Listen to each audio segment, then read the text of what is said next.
Nggak tahu ya, gue liat di TikTok, Instagram, Twitter itu lagi rame banget hashtag tentang peringatan darurat. Singkatnya sih, itu pemerintah ngebuat semacam kebijakan di mana calon gubernur itu punya peluang lebih muda buat masuk jabatannya gitu. Pastinya gue nggak tahu, cuman kira-kira seperti itu. Masalahnya di sini adalah ini terjadi suatu sistem kekeluargaan ya dalam pemerintahan.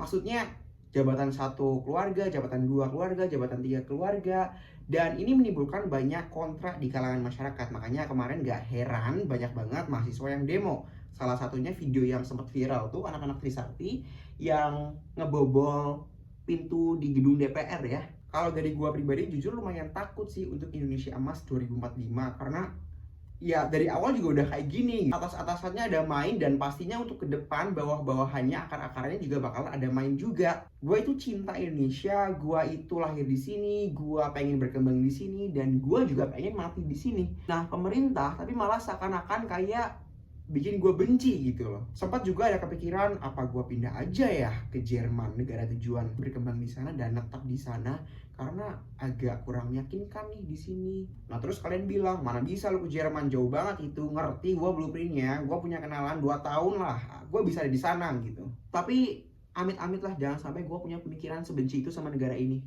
Sebelumnya gue gak mau sok pinter ya, cuman kalau semisal dipikir-pikir, semua kejadian yang ada di dunia ini itu ada sebab dan juga ada akibatnya.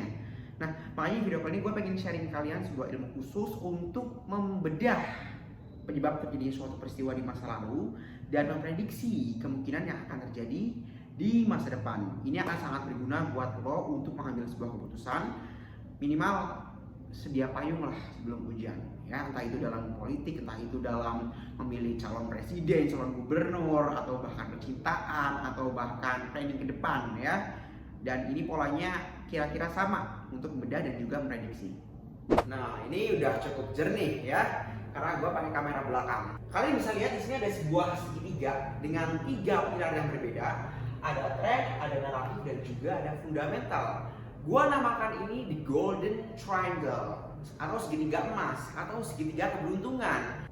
Naratif itu informasi, fundamental itu pondasi atau seluk-beluk atau latar belakang, tren itu yang terjadi saat ini, yang sedang ngetren, sedang naik daun. Gua akan bagi menjadi 2 sesi. Sesi pertama adalah masa lalu, jadi kita bisa menyelidiki. Sesi kedua adalah masa depan, kita bisa memprediksi.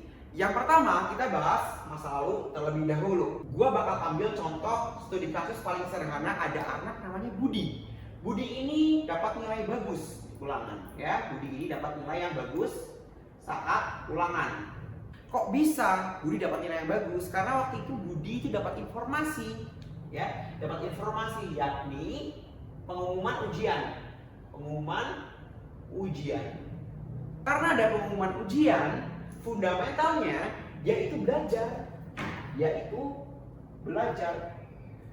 Terus juga tekun juga belajarnya. Ya, udah belajar tekun. Jadi trennya adalah Budi dapat nilai yang bagus, dapat nilai 100. Kenapa?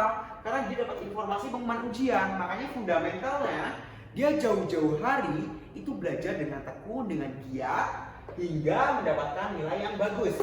Ya, jadi polanya seperti ini. Dari tren dulu, lalu menuju ke naratif, setelah naratif ke fundamental, balik lagi ke tren. Ini cara menyelidiki masa lalu. Ya, polanya nggak bakal jauh berbeda apapun itu, mau ekonomi, mau politik, mau itu percintaan, ya itu nggak jauh berbeda. Gue bakal ambil contoh lain yang lebih sulit nih. Teknologi. Kita tahu belakangan ini teknologi lagi berkembang pesat banget.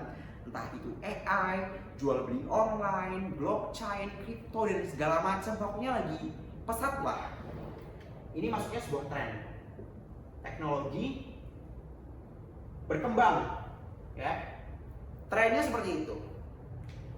Naratifnya apa? Ya, naratifnya apa nih? Ingat nggak? Percepatan ini dimulai sejak kapan? Percepatan ini dimulai sejak setelah COVID. Oke? Naratifnya waktu itu ada COVID-19. Ada COVID-19 naratifnya. Kalian bisa ingat-ingat deh, sebelum dan sesudah COVID-19. Mungkin kalau sebelum COVID-19, ya kita tahu lah masih biasa-biasa aja, seadanya ya. Tapi setelah COVID-19, karena kita jarak jauh, nggak bisa keluar rumah, PPKM, nggak bisa ketemu orang, terbentuklah sebuah teknologi yang baru. Entah itu jual beli online, ya, jual beli online. Pertama nih, jual beli online. Yang kedua apa? Zoom. Yang kedua Zoom, nggak bisa ketemu orang, makanya Zoom nih, waktu gua ospek kampus aja itu pakai Zoom, ya nggak ada itu ospek-ospek tengah lapangan. Terus yang ketiga, setelah jual beli online udah terjadi, terus juga Zoom udah terjadi, yang ketiga pasti AI, karena kita butuh semacam kemudahan dalam segi apapun aktivitas, terbentuklah AI di sini. Patternnya sederhana, trennya itu adalah percepatan teknologi. Naratifnya apa? Karena COVID-19. Sadar nggak sadar, percepatan teknologi itu dimulai setelah COVID-19. Karena ada COVID-19, fundamentalnya adalah teknologi baru, jual beli online, Zoom, dan juga AI. Maka dari itu, trennya adalah teknologinya makin cepat. Contoh yang ketiga, ini mungkin generasi orang tua kita, ya. Mungkin beberapa ada generasi orang tua kita yang gaptek mengenai teknologi. Entah itu sosmed, entah itu handphone. Sebutlah di sini trennya adalah ortu gaptek. Kenapa bisa gagap?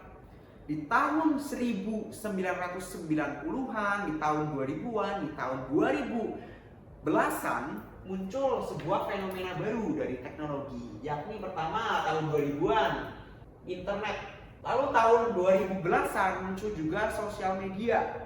Ya, gua nggak tahu kalau misal Twitter, Facebook, dan juga YouTube tahun berapa, gua lupa juga. Cuman kalau nggak salah sekitar tahun 2000 belasan awal. Sosial media, trennya orang tua gaptek. Naratifnya saat itu ada teknologi yang macam-macam, internet dan juga sosial media. Fundamentalnya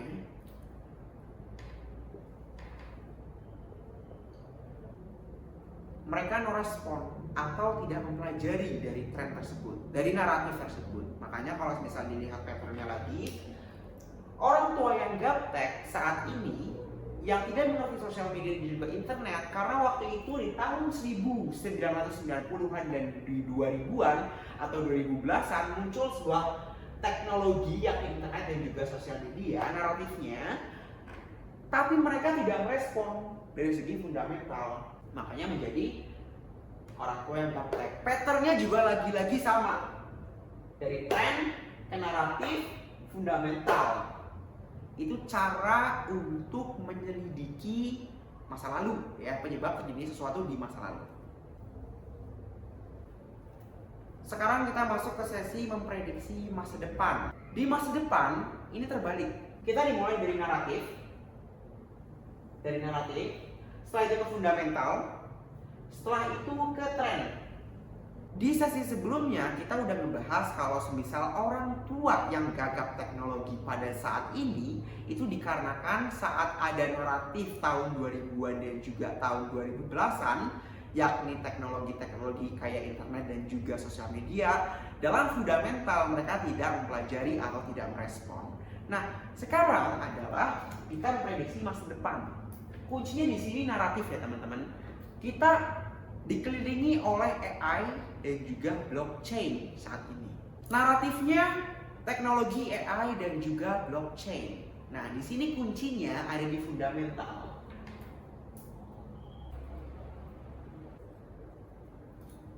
Selanjutnya di fundamental, kalau saat ini naratif teknologi yang terjadi kita itu merespon, otomatis di tahun 2045 kita bakal jadi orang tua yang gak bisa dibohongin anak, gak bisa dibodoh-bodohin, atau pokoknya maju lah. Tapi kalau semisal kita no respon di tahun 2045, ya kayak tadi, kita bakal jadi orang tua yang gagap teknologi, gampang dibodohin anak, ditipu, terus juga ditanya pelongo-pelongo, kira-kira seperti itu ya teman-teman ya. Nah, sekarang kita masuk ke contoh yang kedua. Ini beralih lagi ke bagian naratif. Beberapa bulan belakangan itu lagi nge-hype banget perlombaan anak-anak kuliah yang diadain sama Ruang Guru, ya. Di sini naratifnya adalah anak kuliah, ya, Naratifnya adalah anak kuliah yang punya market besar, terus juga dalam segi kreator itu tentang pendidikan formal. Tapi jangan salah, kita kan tahu naratifnya adalah anak kuliah. Di sisi lain ada naratif juga yang muncul di sini, yakni anak non privilege. Gua sekarang itu lagi bikin konten di YouTube, ya mungkin uploadnya jarang, cuman ya gue usahakan untuk upload lebih sering lagi lah. Fundamentalnya gua itu bikin channel YouTube, dimana tujuannya adalah mendokumentasikan seluruh proses gua dalam berkarir. Akan ada 3 kemungkinan di sini trennya.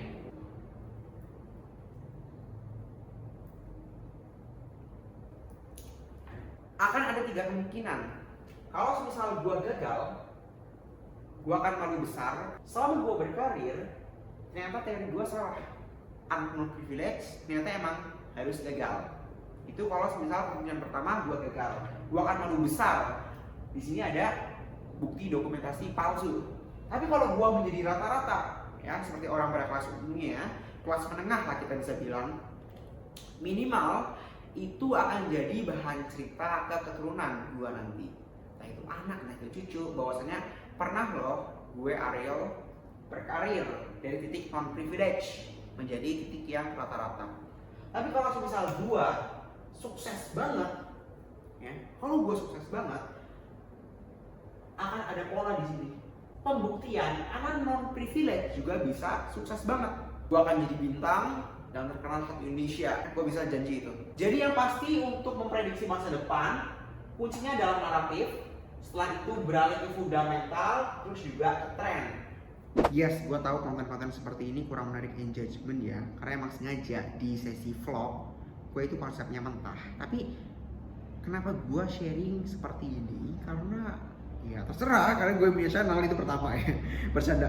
Jadi gini, gue balik lagi ke topik di awal, peringatan darurat gitu. Dari segi naratif, kita udah tahu peraturannya diubah-ubah, regulasinya nggak jelas.